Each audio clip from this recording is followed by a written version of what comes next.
Hello students, welcome back to Environmental Studies class.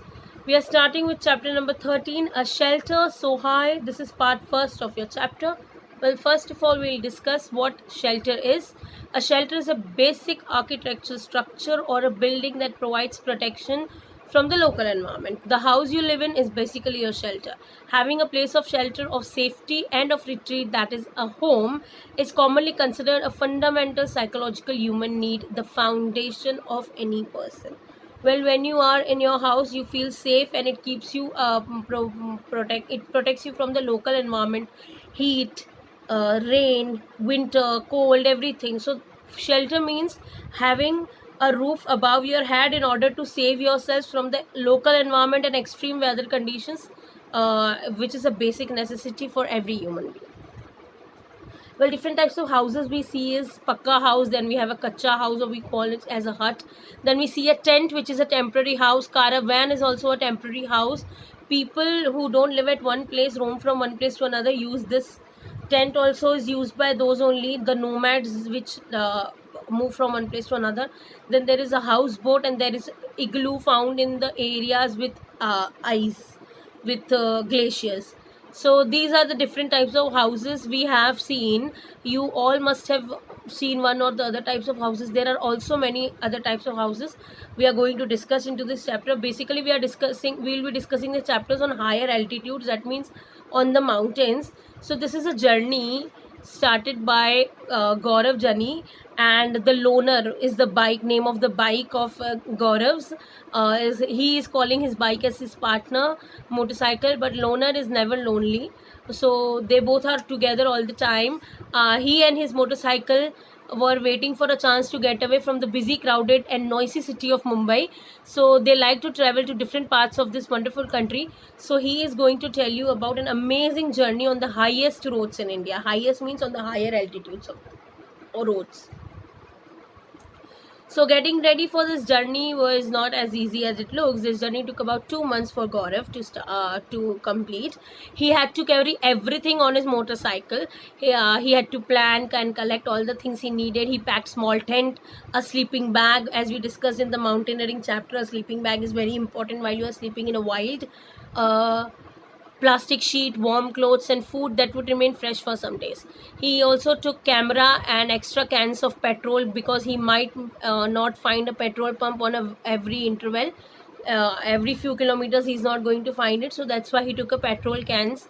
Loner, and he left Mumbai, passing through small villages and towns of Maharashtra. Mumbai is in Maharashtra. Then he went to Gujarat. Then he went to Rajasthan, and then to reach Delhi.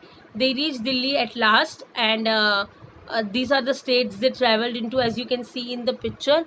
So the Gaurav stopped at Delhi to collect more things, because in order to reach to higher places, he has to go through these roads. These are the roads main. So in 2 days they were in Manali. It was refreshing to be in mountains and breathe the clean air. Now the real journey was to begin. They had to travel through difficult roads of states of Jammu and Kashmir to reach Leh and Ladakh. So Gaurav was planning to go to the highest altitude, Leh and Ladakh.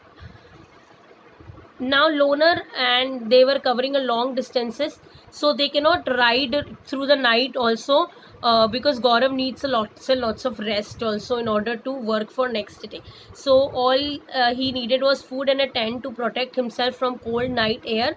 So he had a nylon tent. Nylon is an artificial fabric which saves from which is a waterproof fabric. So he was the nylon tent was small, only Gaurav can fit into it. So he was sleeping at night into the tent, and the loner was standing guard outside his tent. The breeze, the cool breeze, the cool air, and the sound of birds woke him to see the sunrise every morning. So this was his every night's story when he was going to Leh Ladakh. So at last, Loner and I reached Leh. For the first time, I saw such an area. Now, as you can see in the picture, the beautiful area. Leh is known as a cold desert. So whenever I say desert, it comes to your mind the sand and the hot weather. No, the cold desert basically means where there is no vegetation, less number of plants are available, no forests are there. So deserts are the places with no forest, and cold deserts are the places with on higher altitude and with very very less vegetation. That's why they are known as cold deserts. High and dry and flat, called a cold desert. Ladakh gets very little rainfall. Here there are high snow-clad mountains, as you can see in the picture, and a cold flat ground. In Leh, Gaurav found himself in quite a street with beautiful white houses, white colored houses. As he rode slowly, he found that he was being followed by a group of children. They called out Julay, Julay, meaning welcome, welcome to their place. They were all amazed to see my loner, that means his motorcycle. Everyone wanted Gaurav to come to their home, because every time a person on a road trip on a motorcycle goes to, people of Leh gets very excited that they have come to visit, and they start welcoming those guests, especially those little children, and then they invite also them to their houses. This was the end of the first part. Thank you so much for watching this video. You can see this, you can read the chapter from your book so that you can understand it better. I hope you understand somewhat from this video.